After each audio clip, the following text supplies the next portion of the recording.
తెలుగు వారి #1 choice Telugu matrimony. Ravichandra Reddy గారు నమస్తే అండి. నమస్తే అండి ప్రసాద్ గారు. సార్, నేను తాజాగా మహానాడు డిజిటల్ ఆర్టికల్స్లో ఈ మధ్య కొన్ని చూశాను. అందులో ఒకటి మాజీ ఐపీఎస్ అధికారి అయినటువంటి ఏబి వెంకటేశ్వరరావు గారు కొత్తగా రాజకీయ పార్టీ పెట్టబోతున్నారు అన్నట్లుగా చూడటం జరిగింది. మరి దాంతోపాటుగా ఇంకొకటి కూడా విన్నాను నేను, ఇది విజయసాయిరెడ్డి గారు ఏదో కొత్త ఫారం పెట్టబోతున్నారు అని చెప్పేసి. సో అది కూడా రాజకీయ కోణాల్లోకి ఏమైనా వెళ్ళే అవకాశాలు ఉన్నాయా? ఈ రెండింటిపైన మీ విశ్లేషణ సార్. ప్రసాద్ గారు నమస్కారం. మీకు ఒక మాట చెప్పా మొదట సార్. గత నెల రోజుల క్రితం మీతో ఒక మాట అన్నాను.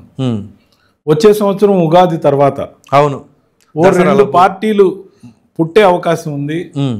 ఖచ్చితంగా ప్రతిపక్షం ఒక్కటిగా జగన్మోహన్ రెడ్డి గారి వైఎస్ఆర్సీపీ మాత్రమే ఉండబోవడం లేదని చెప్పా. సంకేతాలు ఇవి. ఓకే, ఇవి సంకేతాలు. కానీ విజయసాయి రెడ్డి గారు పార్టీ పెడతారా లేదా అనే దాన్ని కామెంట్ చేయడం టూ అర్లీ. ఆయన ముందు ఫోరం పెడతా అనేది మాత్రం మహానాడు అనే డిజిటల్ న్యూస్ పేపర్లో వచ్చిన వార్త. అదే మహానాడు డిజిటల్ న్యూస్ పేపర్లో వార్త రావడంతో పాటు ఇప్పటికే అనేక వేదికల మీద ఏబి వెంకటేశ్వరరావు గారు పార్టీ పెడితే ఎలా ఉంటుందనే చర్చతో పాటు జనంలో ఒక వేదిక ద్వారా తిరుగుతున్నాడు. ప్రాజెక్టులు లేకపోతే కొన్ని అలిగేషన్స్ ఏవైతే మేజర్గా గత ప్రభుత్వం గురించి అలాగే ఇప్పుడున్న ప్రభుత్వం గురించి కూడా చాలా పెద్ద ఎత్తున ఆరోపణలు చేస్తూ జనబాహుళ్యం ముఖ్యంగా ఆలోచింపజేసే విధంగా వస్తున్న ఆరోపణల గురించి మాట్లాడుతుండడం, ఆయన ఆల్రెడీ వేదికను స్టార్ట్ చేశాడు కాబట్టి ఆయన పార్టీ పెట్టే అవకాశం ఉందని ఆయనే సన్నిహితులతో అన్నట్టు నాకున్న సమాచారాన్ని బట్టి ఆయన ఒక పార్టీ తీసుకొచ్చే అవకాశం అది కూడా ఉగాది సమయానికి అటు ఇటుగా ఉండొచ్చని నాకున్న సమాచారం. ఇకపోతే విజయసాయి రెడ్డి గారు వేదిక ఇంకా పెట్టలేదు కాబట్టి వేదిక పెట్టాక ఆయన మూమెంట్ ఎలా ఉంటుందో నాకు పరిచయం ఉన్నప్పటికీ నా దగ్గర కూడా ఏమీ సమాచారం లేదు. కానీ వేదిక అయితే పెడతాడనేది నాకున్న సమాచారం. ఒక వేదిక పెట్టి నిర్మాణాత్మకంగా ప్రభుత్వాన్ని ప్రశ్నించాలి. ఇప్పుడున్న ప్రతిపక్షం ఆ విధమైన ప్రశ్నలకు బదులు ఓకదంపుడు స్క్రిప్ట్లు చదువుతుంది. పోరాడాల్సిన విధానం వేరు, పోరాడుతున్నట్టు చేస్తున్న తంతు వేరు అనేది ఆయనకున్న అభిప్రాయంగా నాతో కొన్ని విషయాలు షేర్ చేసుకున్నప్పుడు అనడం జరిగింది.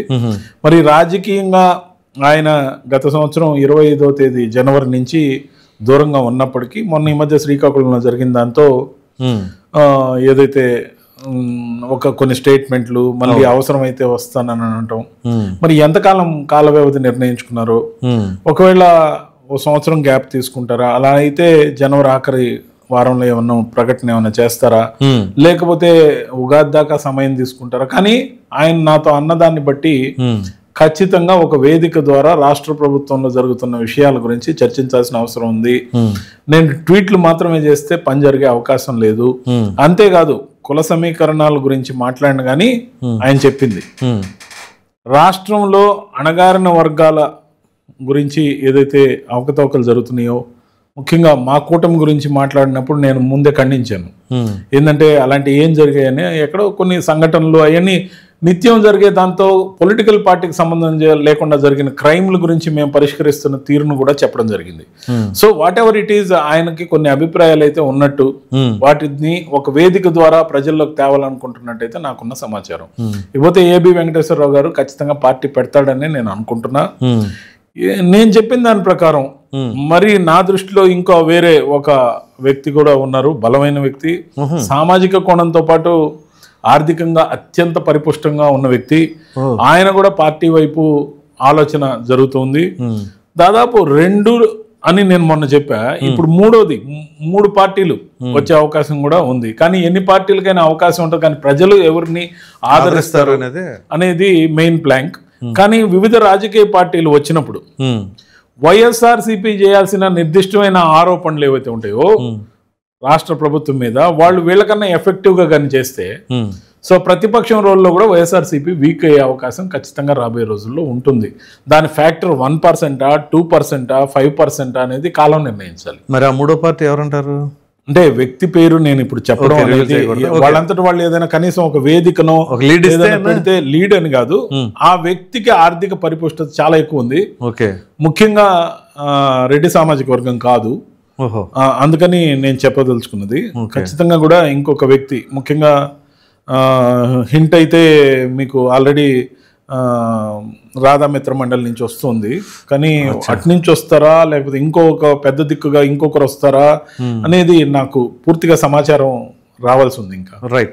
అయితే ఇప్పుడు మీరు చెబుతున్న దాని ప్రకారంగా ఏబి వెంకటేశ్వర గారు కావచ్చు, ఒకవేళ విజయసాయిరెడ్డి గారు స్థాపిస్తే ఆయన కావచ్చు, ఎవరితో అయినా ఎలయన్స్ అవ్వడానికి స్కోప్ ఉంటుందా? ఒకవేళ విజయసాయిరెడ్డి గారు అంటే చంద్రబాబు నాయుడు గారితో ఆయనకి పర్వాలా, అంటే రాజకీయ పరంగా వాళ్ళు వివిధ పార్టీలు ఉన్నారు కాబట్టి అప్పట్లో అలా ఉండేది, కానీ విజయసాయిరెడ్డి గారు మరి అంత ఫ్లెక్సిబిలిటీ ఉంటుందా అటు ఇటు? అంటే ఇటు జగన్మోహన్ రెడ్డి గారితో విభేదించి బయటకు వచ్చేసారు ఆల్రెడీ. సో ఒకవేళ చేయదలుచుకుంటే డైరెక్ట్ పార్టీలోకి వెళ్ళి మరలా చేయొచ్చు, కానీ అలా కాకుండా కొత్త పార్టీ పెట్టినప్పుడు మరలా ఆయన వైపు వెళ్తారా? వాళ్ళేమో సింహం సింగిల్ అంటారు. మరి ఏబి వెంకటేశ్వర గారు కొత్త పార్టీ పెట్టినప్పుడు వీళ్ళు ఎటు పక్కన అలయన్స్ వెళ్ళడానికి స్కోప్ ఉంటుంది, లేదా వీళ్ళు ఏమైనా విడిగా వీళ్ళ వరకు? నేను మీకు ఒక మాట చెప్పాను, ప్రభుత్వానికి వ్యతిరేకంగా పోరాడే వాళ్ళతో కూటమి అలయన్స్ కట్టకపోవచ్చు. వయా మీడియాగా న్యూట్రల్గా సూచనలు చేస్తూ లేకపోతే నిర్మాణాత్మకమైన విమర్శలతో పాటు ప్రభుత్వం మంచి పని చేస్తే అభినందించే వాళ్ళతో ఎవరితో అయినా కూడా చంద్రబాబు నాయుడు గారు ఆలోచన చేసే అవకాశం రావచ్చు. ఓకే. సో ఆ కోణంలో నేను ఇందాక ఒక మాట అన్నా, అవసరమైతే మరొకరినో కూడా చంద్రబాబు నాయుడు గారు దగ్గర తీస్తారా కానీ నేను ఒక్కడనే పోవాలి అని అతిశయం చూపించే వ్యక్తి కాదు, సింగిల్ సింహం అనే వ్యక్తి అసలే కాదు. ఆ ఫ్లెక్సిబిలిటీ ఉండబట్టే చంద్రబాబు నాయుడు గారు ఇన్ని రోజుల పాటు రాష్ట్రాన్ని వెళ్తున్నారు. దాదాపు 45 సంవత్సరాలుగా వస్తుంది. తెలుగుదేశం పార్టీని పటిష్టంగా తయారు చేయడంతో పాటు 1,05,00,000 మంది సభ్యులను ఏర్పాటు చేసుకున్నట్టు సాక్షి పత్రికలో కూడా అడ్వర్టైజ్మెంట్ ఇచ్చారు కదా. సో ఆ విధంగా చంద్రబాబు నాయుడు గారు బేషజాలకు పోకుండా కూటమిని కాపాడుకుంటూ యాడ్ ఆన్స్ కూడా ఉంటే ఉండొచ్చు అనేది నాకున్న అభిప్రాయం. సో అంతేకాదు, ఎప్పుడైనా కూడా నిర్మాణాత్మకంగా చేసే విమర్శలకి పదునుంటదే కానీ విమర్శ కోసం విమర్శ చేస్తూ రాజకీయాలని కలుషితం చేసే విధంగా వర్గాలుగా విడిపోయిన రాజకీయ పార్టీలు ఏవైనప్పటికీ ముఖ్యంగా జనాల్లో ఆదరణ ఉండదు, వర్గాలుగా డివైడ్ అయిపోతారు. ఆ వర్గం వల్లే నా పార్టీ గెలుస్తుంది అనుకుంటే అది భ్రమ. సోషల్ యాక్సెప్టెన్స్ అనేది చాలా అవసరం. దానికి యువత ఎక్కువ అట్రాక్ట్ అవుతారు. మనకి ఇతను చెప్పేది నిజమే కదా, ఈ ఆలోచన కరెక్టే కదా అనే యాక్సెప్టబిలిటీ రావాలి. ఇప్పుడు మేము డిబేట్లలో కూడా మాట్లాడతాం, డిబేట్లో అనేక మంది మాట్లాడతాం. అరుచుకునే వాళ్ళు, చెప్పుతో కొడతా అనుకునే వాళ్ళు, ఎట్లంటే అట్లా తిట్టుకునే బూతులు తిట్టుకునే వాళ్ళు కూడా డిబేట్లో ఉన్నాం. కానీ అలా కాకుండా నేను గమనించింది ఏంటంటే, నాకు వచ్చిన అప్రిసియేషన్ వీలైనంత వరకు నిర్మాణాత్మకంగా ఉండడంతో పాటు వైఎస్ఆర్సీపీలో నేను కూడా కాస్త నోరు పారేసుకున్న మాట కూడా వాస్తవం. బహిరంగంగా పార్టీ నుంచి బయట వచ్చాక అందరికీ క్షమాపణ చెప్పడం కూడా చేశారు. సో కరెక్షన్ అనేది ఎక్కడో ఒక దగ్గర ప్రతి మనిషికి రావాలి. ఆ కరెక్షన్ ఉన్నప్పుడు ఎలివేషన్ కాస్త లేట్ అయినా నిదానంగా అయినా ఖచ్చితంగా ఎలివేషనే ఉంటుంది. అదైతే నేను అనుకుంటున్నాను. రైట్ సార్, థ్యాంక్ యూ అండి. నమస్కారం.